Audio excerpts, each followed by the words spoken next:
बच्चों, पिछले वीडियो में हम लोगों ने जाना कि रासायनिक अभिक्रियाएं क्या होती हैं और इनके समीकरण को कैसे संतुलित करते हैं। इस वीडियो में हम लोग रासायनिक अभिक्रियाओं के प्रकारों के बारे में अध्ययन करेंगे। तो देखते हैं रासायनिक अभिक्रिया कितने प्रकार की होती हैं। इसमें कुछ प्रकार, पहला है संयोजन अभिक्रिया। संयोजन अभिक्रिया क्या होती हैं? ये वो अभिक्रियाएं होती हैं जिनमें दो या दो से अधिक अभिकारक मिलकर एक एकल उत्पाद बनाते हैं। यानी दो अभिकारक लिए, यहाँ पे उदाहरण में देखिए, जैसे कोयले का दहन कर कोयला क्या होता है?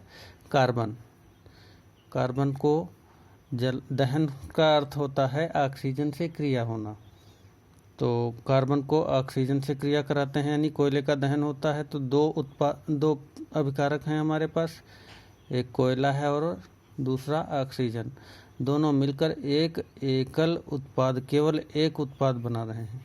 यानी ये अभिक्रिया में क्या हुआ? कार्बन और ऑक्सीजन दोनों संयोजित हो रहे हैं। इसको हम योगात्मक अभिक्रिया भी कहते हैं या इसको संयोजन अभिक्रिया कहते हैं। ये इसकी परिभाषा होती है। इसी तरह इसका दूसरा उदाहरण है जल। जैसे जल हाइड्रोजन और ऑक्सीजन से बना होता है, यानी H2 और ऑक्सीजन O2 दोनों को मिलाने से क्या बनता है? जल। ये इनके रासायनिक समीकरण भी हमने लिख दिए हैं। ऐसे ही संयोजन अभिक्रिया के बाद दूसरा प्रकार होता है इसका वियोजन अभिक्रिया। संयोजन अभिक्रिया हो गई, दूसरा वियोजन अभिक्रिया में इस प्रकार की अभिक्रियाओं में एक अभिकारक टूटकर दो या दो से अधिक उत्पादों का निर्माण करता है।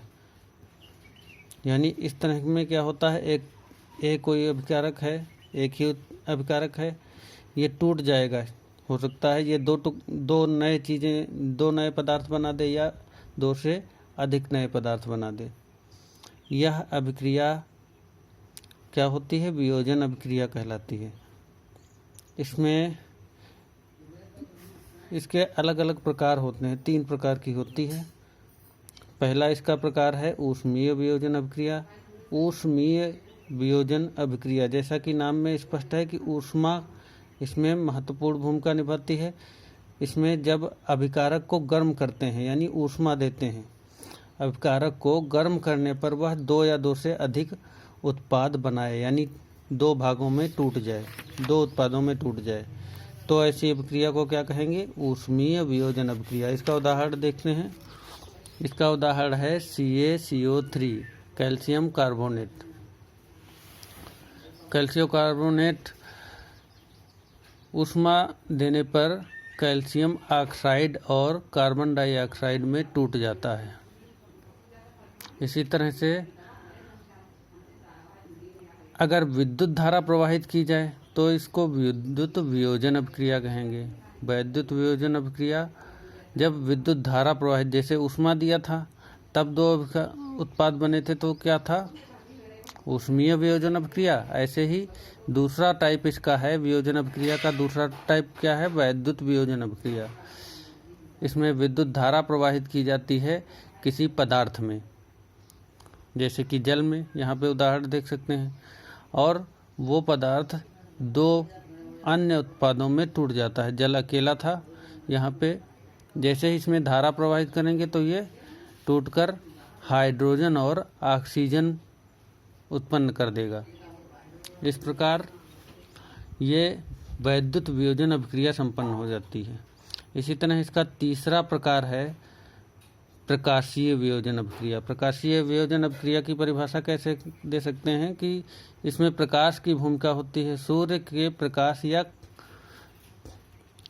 अन्य किसी प्रकाश के कारण जब किसी पदार्थ पर प्रकाश पड़ता है और वो प्रकाश पड़ने के कारण दो भागों में टूट जाए, तो दो या अधिक भागों में टूट जाए, तो ऐसी अभिक्रिया क्या होगी? प्रकाशीय वियोजन अभिक्रिया। यहाँ पे उदाहरण में AgCl एक पदार्थ है, सिल्वर क्लोराइड। सिल्वर क्लोराइड में अगर प्रकाश पड़ जाता है तो ये दो नए पदार्थों में सिल्वर और क्लोरीन गैस, ठीक, इन दोनों में वियोजित हो जाता है। तो ये वियोजन अभिक्रिया है और किसके कारण? प्रकाश के कारण है, इसलिए प्रकाशीय वियोजन अभिक्रिया होगी। ये इनके उदाहरण हैं। श्वेत श्याम फोटोग्राफी में इस पदार्थ का ही प्रयोग किया जाता है, जिसकी वजह से रील के ऊपर ये पदार्थ लगा होता है। जहाँ पे भी प्रकाश पड़ता है वहाँ पे उतनी रील का रंग बदल जाता है, यानी ये वियोजित हो जाता है और सफ़ेद सा हो जाता है। जब सिल्वर बनेगी तो सफ़ेद हो जाएगा, इसलिए हमें निगेटिव प्राप्त होते हैं इस प्रकार, जिनसे फ़ोटो बनाए जाते हैं। अब अगला प्रकार है, वियोजन के 3 प्रकार हैं वियोजन अभिक्रिया के, तीनों बता दिए, उदाहरण एक एक याद कर लीजिएगा। तीसरा है विस्थापन अभिक्रिया। विस्थापन अभिक्रिया में इस तरह की अभिक्रियाओं में अभिकारक का कोई तत्व या समूह दूसरे तत्व या समूह, दूसरे यौगिक के, दूसरे अभिकारक के किसी तत्व या उसके समूह को विस्थापित कर देता है। जैसे यहाँ पे उदाहरण के रूप में Fe है, एक अभिकारक है, ये CuSO4 दूसरा अभिकारक है। तो Fe अधिक क्रियाशील होता है, Cu कम क्रियाशील होता है, इसलिए कॉपर सल्फेट जो यौगिक है इसमें से कॉपर के जो तत्व हैं इनको Fe विस्थापित कर देता है और नया पदार्थ बना देता है FeSO4 यानी फेरस सल्फेट। यहाँ कॉपर कहाँ चला गया? दूसरी जगह, इसको Fe ने विस्थापित कर लिया। इसलिए इस तरह की अभिक्रियाओं को विस्थापन अभिक्रिया कहते हैं। यानी इसकी परिभाषा कैसे है? यदि किसी क्रिया में अभिकारक का अधिक क्रियाशील तत्व कम क्रियाशील तत्व को उसके यौगिक से विस्थापित कर दे तो जो नया उत्पाद बनता है, इस तरह की अभिक्रिया विस्थापन अभिक्रिया के अंतर्गत आती है। अब यहाँ पे तो केवल एक अभिकारक दूसरे अभिकारक के तत्वों को या तत्वों के समूह को विस्थापित कर रहा है, ठीक। अगर इसका अगला प्रकार बनेगा द्विविस्थापन अभिक्रिया। एक विस्थापन अभिक्रिया ये हो गई। द्विविस्थापन अभिक्रिया क्या होती है? इसमें अभिकारक 2 होते हैं।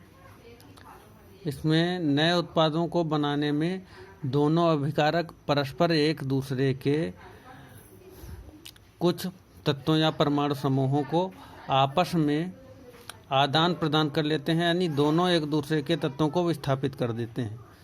इसमें अकेला ही विस्थापित कर रहा था। अभी देखिए द्विविस्थापन का हम उदाहरण देते हैं, Na2SO4 और BaCl2। इनको एक्वस लिखा है, मतलब जलीय विलयन है। इनकी जब अभिक्रिया होती है तो Na2BaSO4 में Ba को हटा देता है और Ba यहाँ पे कहने का मतलब BaNa2SO4 को हटा रहा है, दोनों एक दूसरे को हटा रहे हैं। तो इस तरह से नए 2 पदार्थ बन रहे हैं।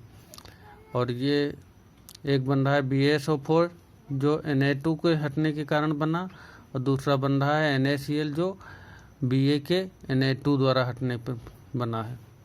तो दोनों तरफ से विस्थापन होने के कारण इसे द्विविस्थापन अभिक्रिया भी कहते हैं। इसके